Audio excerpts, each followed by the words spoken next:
Marian, long time no see. This is Paula. I'd like to talk to you for a minute. Do you have the time? Good evening, Paula. It's been a while. How are you? Well, I'm doing just fine. Can I get to the point? Yes, what is it? Well, I heard that your son Brian is going back to school next month. So it's finally happening. Yes, that's right. He'll only be in the morning for a while, to get used to it.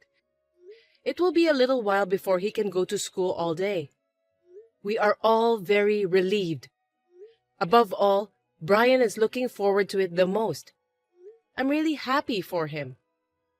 I see. I heard he had an incurable disease and underwent surgeries several times.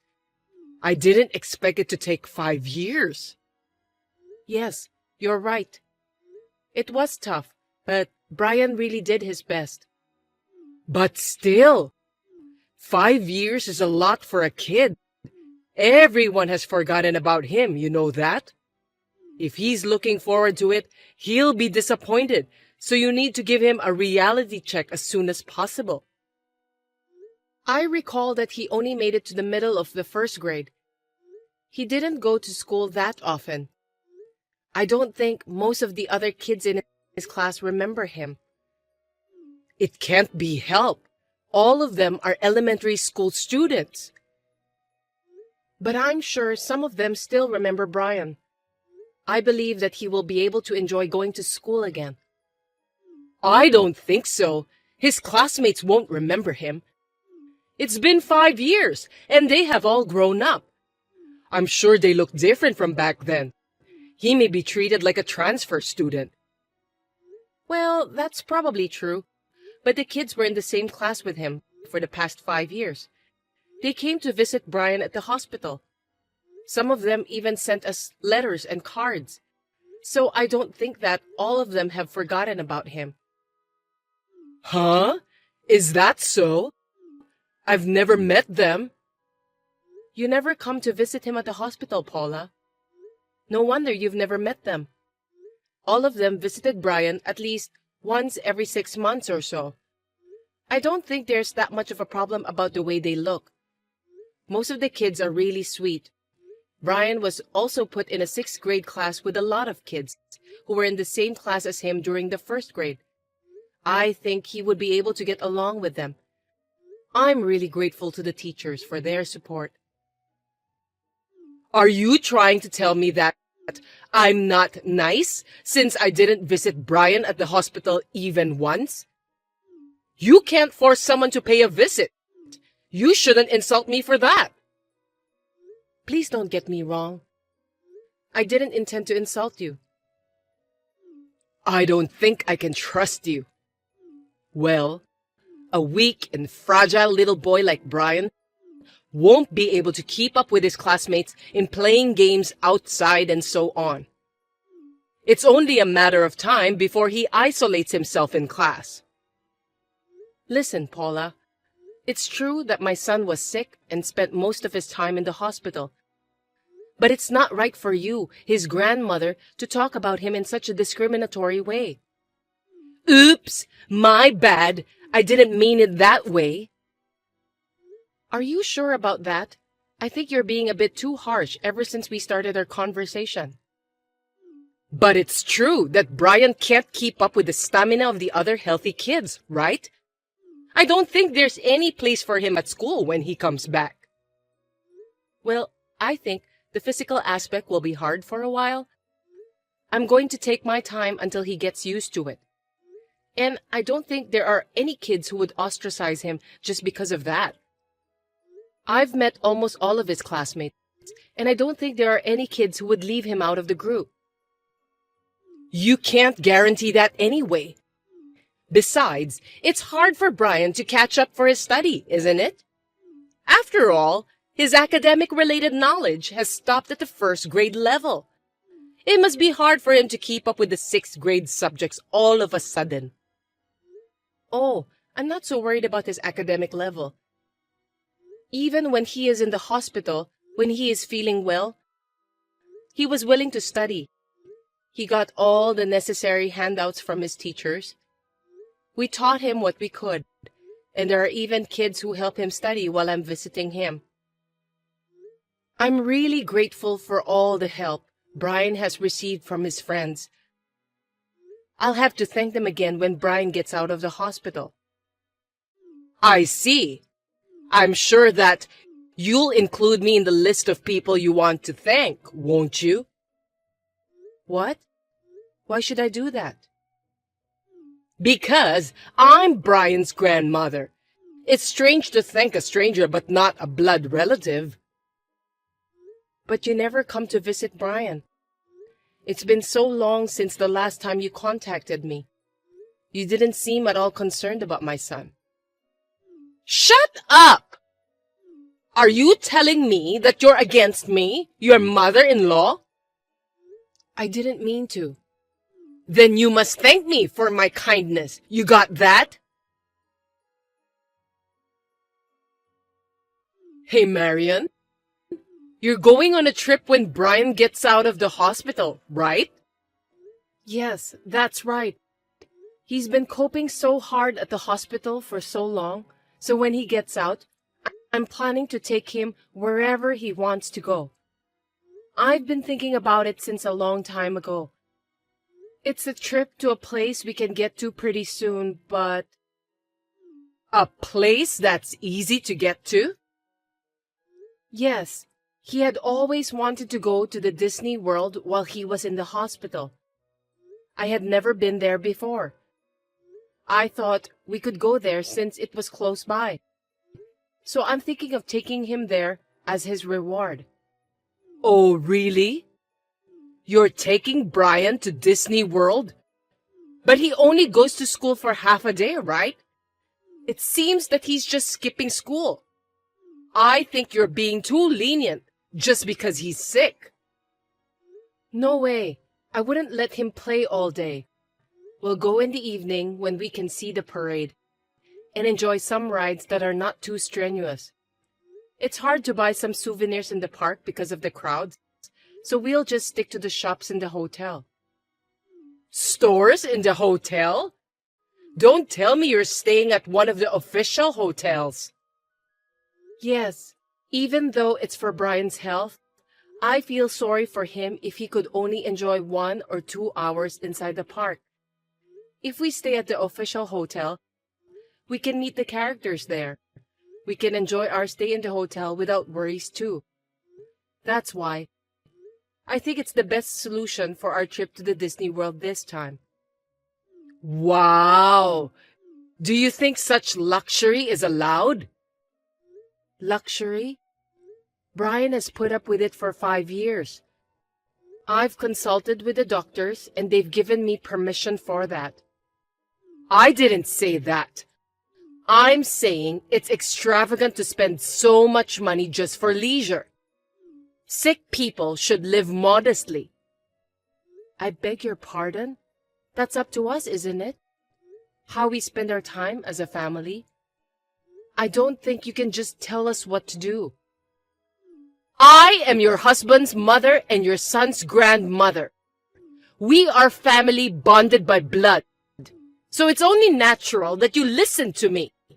On the contrary, the only one who is not blood-related is you, Marian.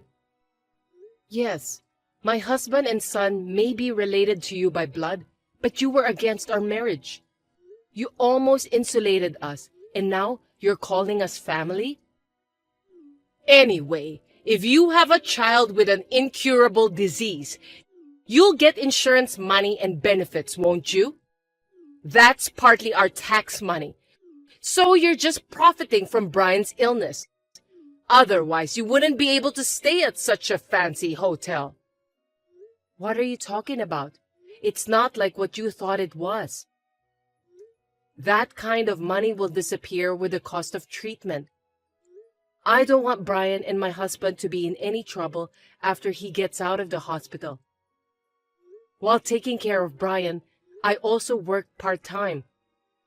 I was still working hard while draining our savings for the medical treatments.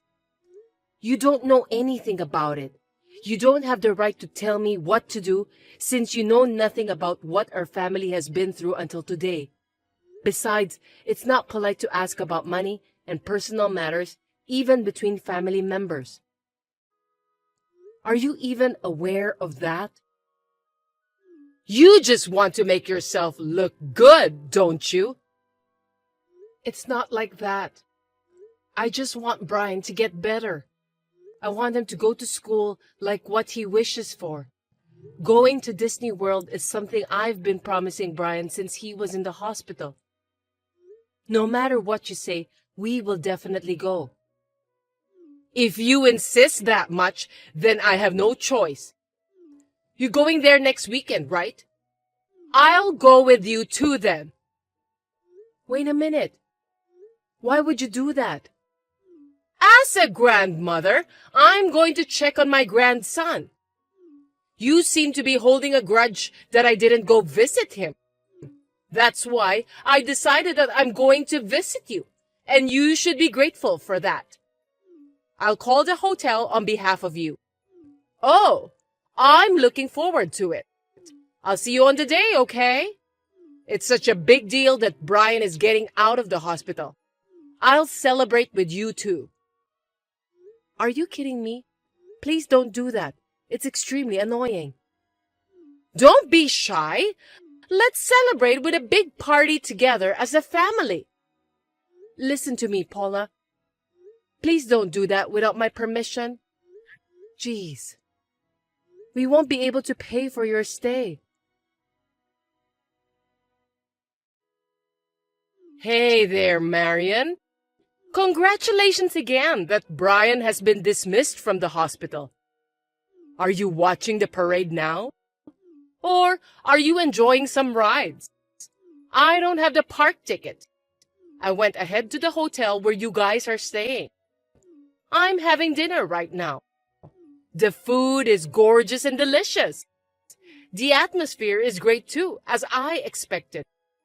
There's going to be a character show too. Good evening, Paula. Looks like you're having a great time. Well, it's the official hotel. You must be crazy if you're not excited. No matter how old you get, this kind of place is always fun, isn't it? By the way, I'm surprised that you booked a suite. I didn't expect to get the suite. Let's celebrate together in a luxury suite today. Oh, yeah. I want to go to the park tomorrow. So buy me a ticket, okay? Oh, what a wonderful thing to be able to play with other people's money. I'm in the hospital right now. Actually, Brian is still hospitalized. Huh? What are you talking about? He should be dismissed from the hospital today, right? You told me about that the other day. What do you mean that he's still in the hospital?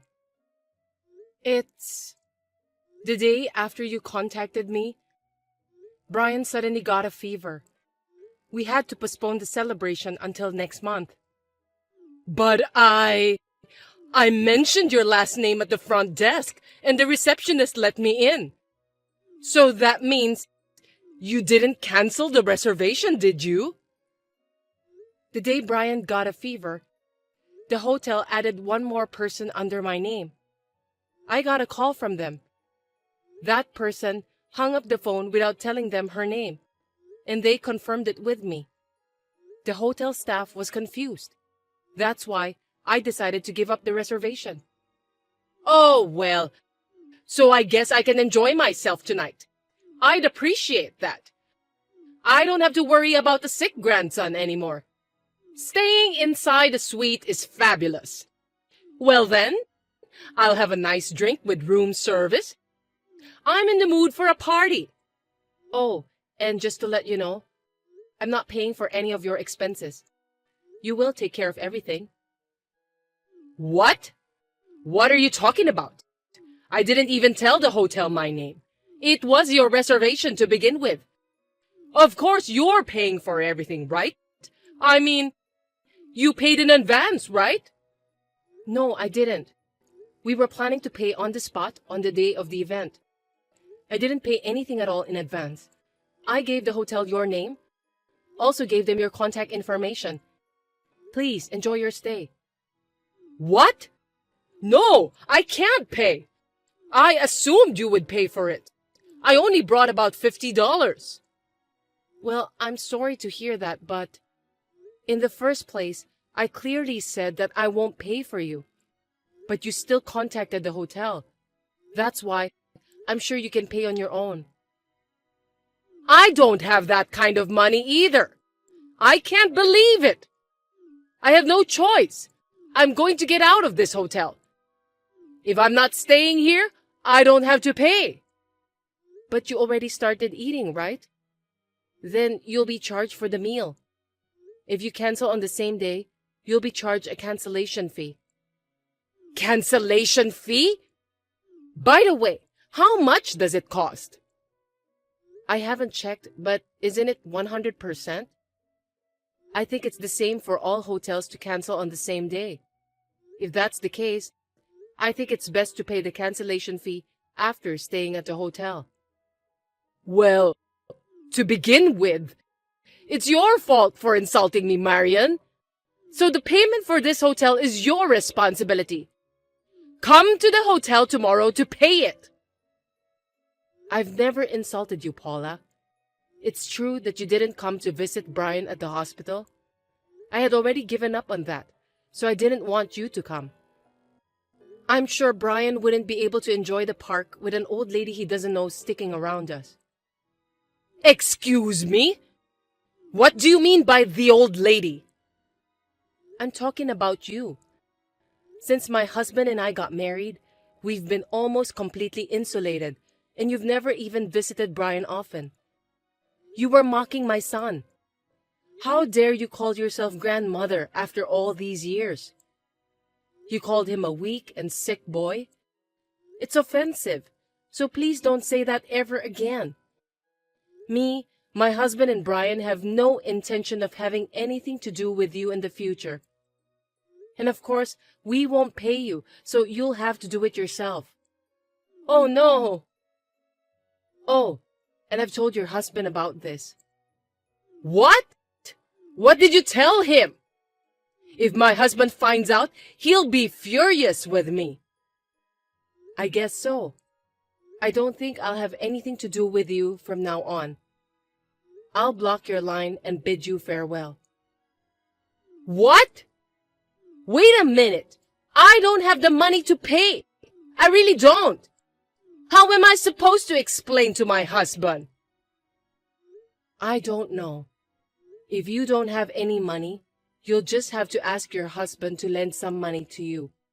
Well, have fun at the hotel. Goodbye. Wait! Marian! In the end, Paula paid for the hotel with her husband's credit card. She said her stay at the hotel was supposed to be a gift from me. Her husband was furious with her. He told her to work to pay back the money she spent at the hotel, so Paula decided to take a part-time job. Brian's dismissal from the hospital was delayed for about 2 weeks. Once he overcame his fever, he recovered well and was safely discharged from the hospital. We were able to go on a long-awaited trip to Disney World as a family. He is gradually getting used to his new class at school. He seems to enjoy studying and playing with his friends at school.